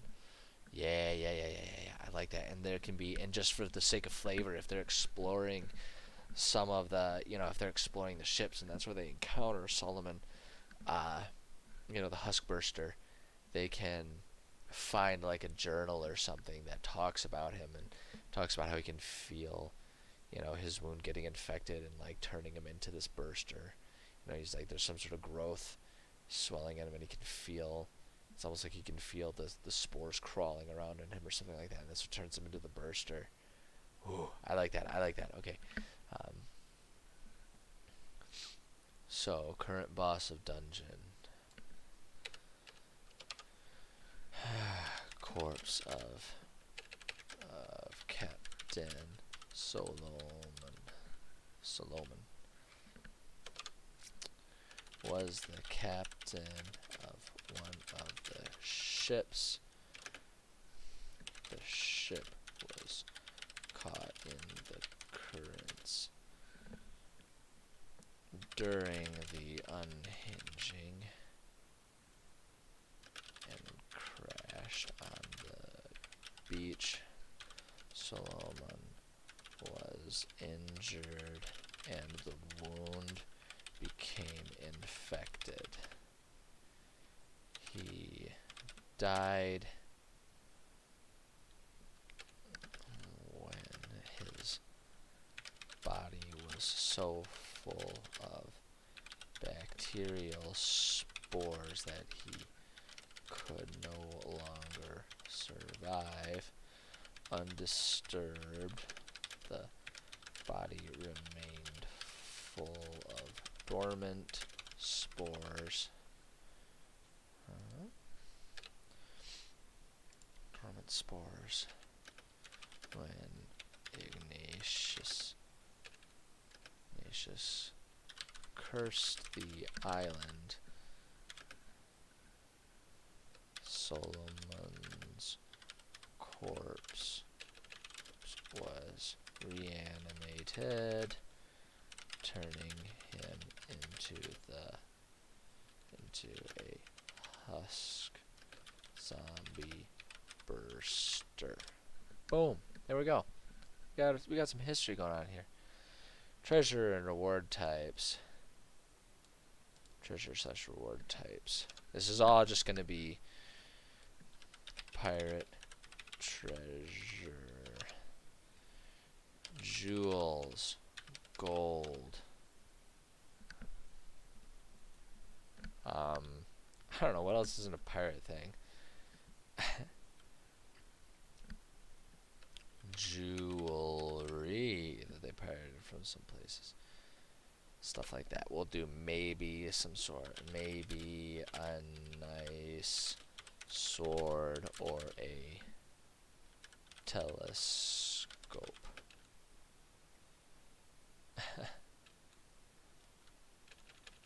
We'll call it a spyglass. No, a spyglass is like a magnifying glass. Yeah, we're just gonna go with telescope. Telescope. Puzzles, traps, and themes. So I like to try and keep any puzzles or traps that exist within an area as I like to kind of keep the theme consistent. So that way it's not like we're going through an Egyptian tomb. Here's a hunting rabbit snare. It's like keep it thematic. And so for these, I'm thinking, so the traps are going to be easy. The traps aren't even actually traps. It's just damaged boat. Same with the puzzles, really. It's just like we'll just do damaged and decaying wooden boats. So the idea is that the traps aren't even things. Like, it's not even there was intentionally a trap set up by the pirates to protect the treasure or something like that. It's just everything's precarious. Everything's falling apart. So you see a chest up on a ledge and you have to climb that ledge, but maybe the handholds and footholds are going to collapse underneath you or something like that. I don't know. We'll get into there. Any other atmospheric notes? I don't really think I have anything else. So there we are. We're at actually a decent start in this one. And I'm looking at the time, and it is almost 9 o'clock, which means it is getting close to a time when I need to get myself to bed, because I am a weirdo, and I get up at 4 a.m. every morning. So, oh, look at that. I have my first spam. Haha. Want to become famous by... Oh, that's fun. Uh, 2 hours and I get my first comment and it's a fucking spam bot. Bigfollows.com, baby. Click.ru. 100% reliable. From H Pokemon 919308. Oh man, I have to find a way to mod that shit out. I'm not gonna reply to that. I'm not gonna touch that one with a 10-foot pole. That's a virus waiting to happen. But yeah, I'm looking at the time, and it's almost 9 o'clock here. I get up at 4, so it's getting about time that I need to be winding down for the night. Cause yeah, I'm like I say, I'm not doing this trying to be a full-time streamer. I just want to establish myself. This is fun. I enjoy this. I enjoy sharing the stuff that I'm working on. I enjoy hearing what other people are, and I want to participate. I want to be part of the streaming community. I think there's some cool communities. I think there's some cool people, and I think it'd be fun to be part of that. And I think it would be fun to bring the knowledge and the skills that I have within that community, so I can sort of offer maybe some more diverse conversation pieces or something like that. Kind of like how we're seeing a surge of different stock market discussions and stuff happening right now because of goofy things happening with GameStop and billionaires and all that stuff. So I don't know. I want to be part of it. So I'm excited to do this. I'm glad I got the first one under my belt. I'm sure it's garbage. I'm sure no one will ever care about it, but I did it, and from here on out, it can be less nerve-wracking to try it because I tried it, and I've already done it. I can get back to it. So, with that, if anyone ever watches the replay of this, I appreciate the support. I appreciate you watching. I'm supposed to say something about liking and subscribing, but frankly, I just don't care. Follow if you think it'd be fun to have some cool discussions. Like, that's the thing, is it's hard for me to just monologue while I'm working on other things about environmental health stuff, but maybe if we start getting some people and some not bots participating in the chat, we can start getting some cool discussions and stuff going on. Like, that's what I think would be really fun. I'd love to get going with that. So if anyone watches this, pay attention. I've put up a schedule. I'm gonna do my best to stick with it. It's not gonna matter for a long time because I'm not gonna have many viewers or anything like that. But I've got a schedule, and if people want to participate or tune in when I'm doing my streams and stuff like that, I'm gonna do my best to stick with it. I've got a busy life outside of this. I've got a day job, I've got family and friends that I got to think about and stuff like that, and this isn't something that I want to necessarily prioritize over the other things I've got going on in my life. For me, this is an auxiliary thing, this stream, but I still want to take it serious. So any evening when I've got the time and energy to do it, I will. So pay attention to the schedule, and I'll try to keep it up to date with what's going on. So you should see on the schedule tomorrow I'll be streaming a game. I have no idea what game I'm going to stream. I have not even begun to think about that. Um, I'll probably just choose one on a whim from my Steam library that sounds fun and just go with it.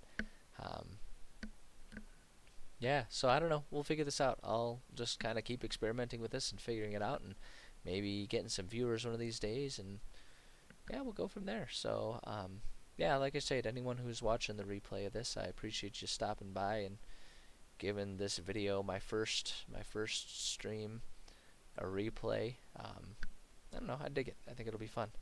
Um, I don't know. I guess I'm supposed to have some sort of like sign off or something like that. I don't know. Just, just be good people. You know.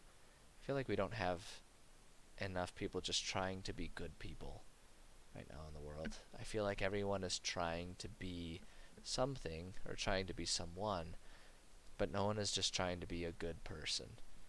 You know, so let's just all focus on that. Let's not worry about trying to be a star or trying to be this, that, or the other thing. Let's just try to be good to each other. Let's not try to be funny or edgy or witty. Let's just try to be good to each other. Everything else kind of flows from that, I find. So, yeah, be good people. Be good people, and I don't know, we'll give this another shot tomorrow, I suppose.